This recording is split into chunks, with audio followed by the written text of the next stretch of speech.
Hey YouTube, how's it going? My name is Lonnie, dude. World of T-shirts is getting worse, I guess. Apparently. I didn't know he was down bad in the first place. And also, that's a lot of shirts. He really has that many to fill a whole world? Dude, all I know about this guy is that he has been on TikTok. He sings the New York song. In New York, concrete jungle where dreams are made of. There's nothing you can't do. Now you're in New York. And that one lady yelled at him for it one time, which I thought was funny, and now I'm just expecting that in all of the videos. And not much else, dude, but freaking Mean Brownie's gonna teach us about World of T-shirts today. Joshua Block was once known as a TikTok sensation who was, well, for the most part, well-liked on the platform. His quirky personality mixed with his active lifestyle and many frequent adventures to places such as New York City and around his Long Island hometown of Medford gained him many eyes around the period. So he is from New York? That is where he born and raised? He was a content creator who seemed to always have something interesting going on and would always have some way of making things interesting for better or worse.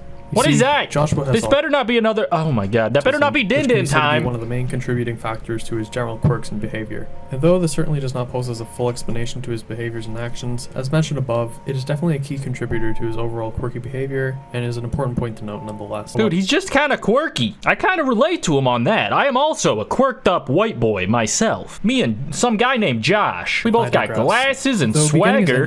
Joshua's demeanor soon began to take a snowballing decline as his fame began to grow larger and larger. Now, many of the details that are to be mentioned within this video have already been covered with my last video on Joshua, the rise and fall of Joshua Block. However, I will still try to do my best to provide a brief summary as to how Joshua began to spiral down the dark path that he finds himself trotting on today. So he rose and fell already and now it's getting worse? Worse than fell? Oh man. As Joshua began to accumulate more and more fame around early to mid 2021, namely for his videos revolving around his many trips to New York City, as well as his videos. Oh, so he doesn't live there. What the hell? He in turn began to develop a sort of cult following around his image, with many people on the streets beginning to recognize him from his content on TikTok.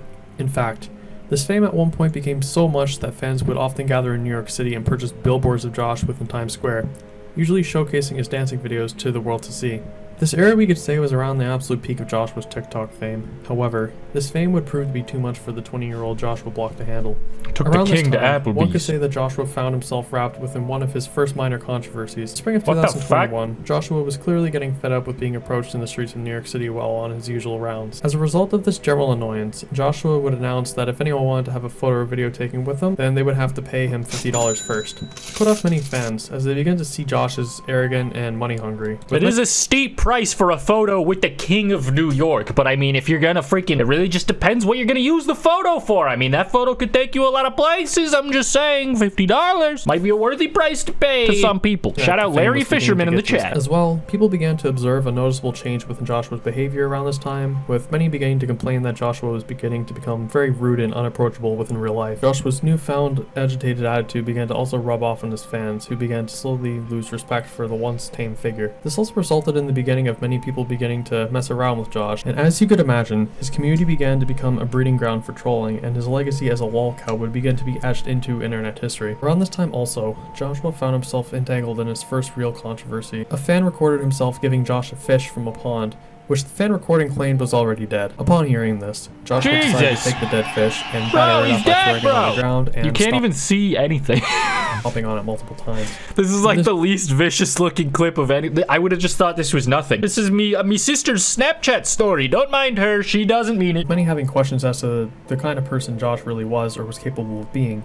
Defending himself, Joshua decided to tell his fans his side of the story, in which he was just defending himself. My client doesn't need to speak further on this issue. He loves fish. He's a pescatarian. Don't pester him. Joshua stated that he was told that the fish was already dead by the fan in question, and further claimed that the guy in the video was trying to set him up with the fish as an excuse to cancel him. Like, romantically, that would cancel you. I'll cancel this whole goddamn show right now. Joshua later posted several responses and apologies, asking users to forget about the incident and to stop hating on him. Following the fish incident, many began to grow bitter towards Josh. So much so, that Joshua began to have many of his followers turn into trolls outright. For example, during one of Joshua's usual rounds within New York City, A fan found the hotel in which Joshua was staying and decided to swat the creator. Ultimately, this incident resulted in Josh getting kicked out of the hotel he was staying in. Though the Josh, did you do that? fish incident would continue to follow him well into the future, Joshua's presence remained mostly tame for the rest of 2021. The only notable thing about Josh Why is the person who uploaded this TikTok's name Fishy Thick? It's not important, probably. during this period is that he came off as being noticeably more rude and abrasive towards both fans and people on the streets alike. His Just strange streak anyone, would I'll soon end in embrace November of ye. 2021, Stay away. in which Joshua would take his first known trip out of the US to Cancun, Mexico. As mentioned in one of my last videos, this trip revolved around his usual shenanigans, as well as his newfound desire for partying. With Mexico's drinking age being 18 instead of 21, and with Josh being 20 at the time, this was his first introduction to alcohol. As we'll find out later, this introduction to alcohol would soon prove to be detrimental. Guys, what's the ABV volume for alcohol in this ocean? It can't be that high. That's not even gonna get you tipsy, dude. I don't think it's I remember my first beer. It is also important to note that Joshua got so drunk on this trip that he ended up losing his phone in a Cancun taxi, with many even suspecting that he was kidnapped or died. Oh my god. Though an unimportant detail, it's still pretty amusing to mention in hindsight. Imagine what it must feel like to be missed. That's gotta be something.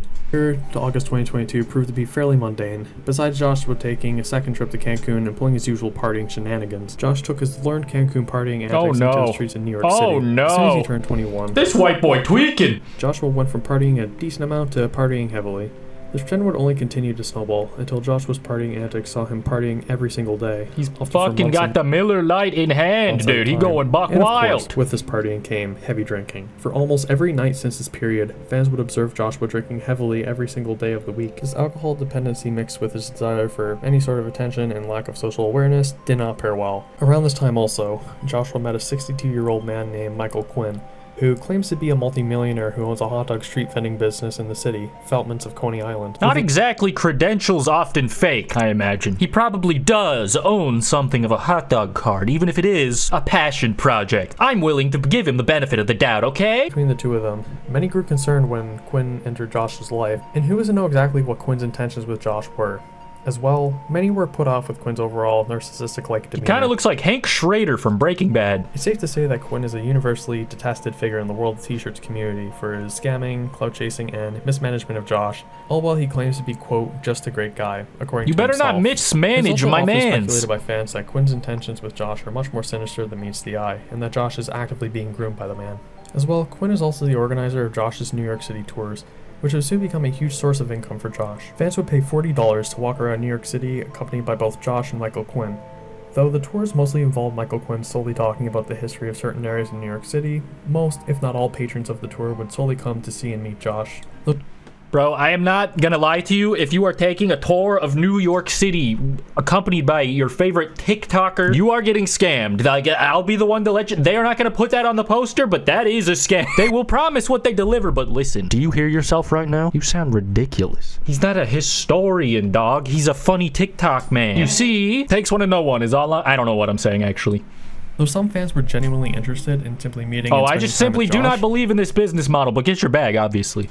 Many were much more malicious within their intentions on the tours, and would use the tours to further instigate and harass Joshua. He got his box, obviously. This other guy holding the camera or something? Hank? Is that you? Vegas Vombo! Famous bar in New York City in which each tour God, I'm so glad I don't drink anymore, dude. Quinn and Josh would give each of the tour patrons a free drink after the walking part of the tour would conclude. With tours occurring almost every day, this would become a regular pit stop within the Joshua Block story. Joshua's main sources of revenue were from both his tours and online antics, with him making money from donations and TikTok ad revenue mainly. This meant that Joshua's life revolved solely around making content, going on tours, and partying and drinking heavily every single day. Let's go! The American dream, USA! Though he seemed well off financially, his atrocious spending habits would zero out this financial progress. He still managed to accumulate a few $1,000s from this venture, spending it mostly on coffee and boba tea. That is a very good investment. Coffee is basically pays for itself depending on what you use the energy on, so cheers to that. This detail may seem minimal, it's important for later on in the story. Regarding his travels, this brings us to the next part of the Joshua Block story, which involves his frequent travels to Europe starting around early 2023. The first of these trips... And you haven't stopped to think about maybe I haven't seen a single t-shirt for sale yet? He said he made another video, so he may have covered that already. But freaking sit down. I'm gonna say it because it's funny. He's clearly had a successful t-shirt business on a different planet. JK, I have no idea, but I don't care what he does for a living, so it's fine. Stop drinking, though, maybe, when you're ready. After arriving home to the US from his trip to Italy, Joshua lost his luggage on his way back home. This instance would lead to a meltdown from Joshua, which was all filmed and live streamed by Michael Quinn. Many questioned Quinn's demeanor during the instance, and many even went as far to accuse that the whole situation had been pre-orchestrated by Quinn himself. This theory certainly holds merit, as Quinn has changed the storyline multiple times during this incident, stating later that Joshua forgot his luggage in an Uber ride on his way home while drunk. This trip sparked something in Josh, with him stating frequently afterwards that he wanted to go back, quote, home to Italy. It's also worth noting that this also set off a whole chain reaction of trips after this. Only a few weeks later, Quinn arranged for Josh to take a paid 7-day trip to Naples, Florida. As for the purpose of this trip, Quinn stated that it was rehabilitational in nature and drinking too much to the point of puking on his fans in a live video. Joshua also bought a captain's hat while away in Florida, to pose as a sort of souvenir. Though this detail seems minute, it would prove to be the culprit for the beginning of a new era within the Joshua Block War. And here marks the beginning of what I would like to call the captain's hat arc. After arriving home from Florida... Bro, I'm the captain now, I imagine was something he said at one point before putting on that hat. The hat would virtually never leave Joshua's head. He's a captain! It would become a key facet of Joshua's character. From here on out, Joshua would make multiple videos prancing around New York City, claiming that he was the, quote, captain of the ship. This idea would also Hell yeah, dude.